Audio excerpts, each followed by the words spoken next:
Hello viewers, Mining Made Easy by Atul welcomes you. My name is Atul Dubey and the today's topic of discussion will be MSA Methanometer, which is a very important topic regarding gas testing exam. So let's start. So we can be asked that define a methanometer. So we'll define the methanometer in this way. That methanometer is a handheld portable device which is approved by the DGMS for on-spot detection of percentage of methane gas. Okay, let's see some more details about it.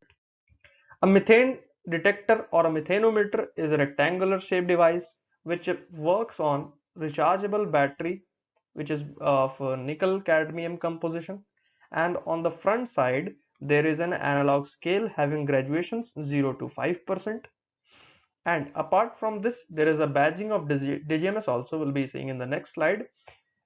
And in front of the methanometer there is a plate which gives us information about the serial number and the instrument number of that particular instrument. Okay, on top of it there is a gas diffuser capped with a dust cap.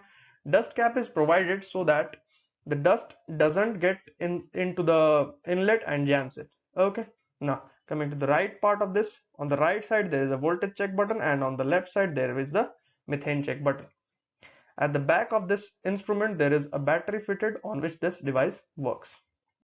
Now you can see the DGMS batching which I was talking about. It is given on the screen now right now, and apart from this there are the numbers given on the methanometer which will be easy for us to maintain the record of these particular instruments. Okay, this was all about the methanometer. Now let us discuss some questions which can be asked to us about the methanometer.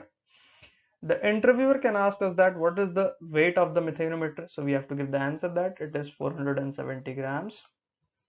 What is the least count of this particular instrument, that is MSA-D6 methanometer, it will be 0.2%. And they can also ask you that how will you define a least count. So we can define the least count with a particular example. Suppose we are taking the example of this particular instrument itself. Now the least count for this instrument is 0.2%. This means that this device is incapable of measuring the gases which are less than 0.2%, that is the methane gas. Okay, now this was all about the least count. Now let us discuss about the principle also. They can ask the principle. So the principle of this particular instrument will be diffusion of gas and Wheatstone bridge principle. Through diffusion of gas, the gas enters into the instrument, and by the unbalanced condition of the Wheatstone bridge we get the readings on that particular analog scale. Okay, during the starting of our video we had used one term MSA. They can also ask you that what is the full form of this MSA, so you have to define the MSA, that it stands for mine safety appliance. And they can also ask you that what are the types of methanometers manufactured by MSA. So there are two types, one is the analog and other is the digital.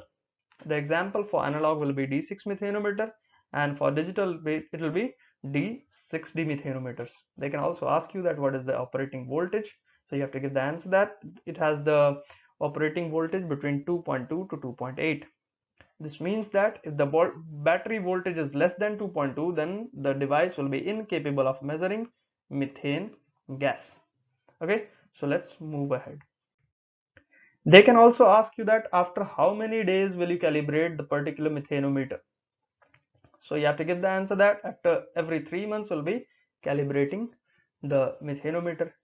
And they can also ask you that from where did you give this particular information. So I got this information from DGMS circular number 9 of the year 2002. What is the date of this particular circular? The circular was published or issued on 9th of July 2002.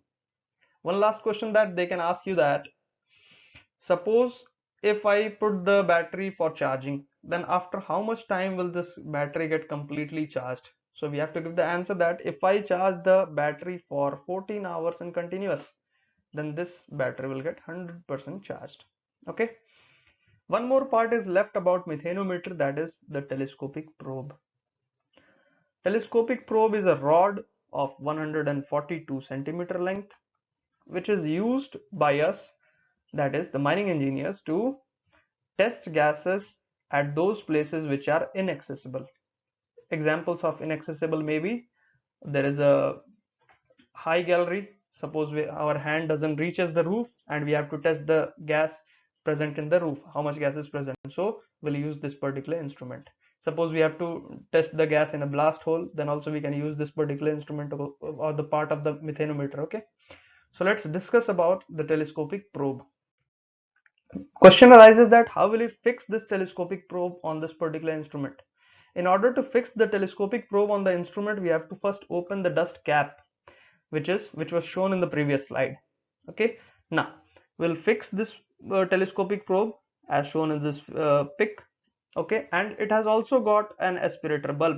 We have to press this aspirator bulb for 2 to 3 times so that the outer atmosphere air or the mine air through this inlet hole gets into the methanometer, and by the use of Wheatstone bridge principle we can get the reading on this about the particular gas percentage. So this was all about methanometer. Now there is one chart being shown on your screen right now. I have summarized the mine gases, their nature, the specific gravity, the TLV, the explosibility limit, the source of occurrence, the place of occurrence, and how we are going to test these gases. I'm sending the link in the description box. You are just requested to download this link, means this PDF, and read it. It will be very beneficial for you. Okay, and please do subscribe our channel if you have not done, and also press the bell icon for getting the notification. Thank you very much for watching the video, and stay safe. Thank you.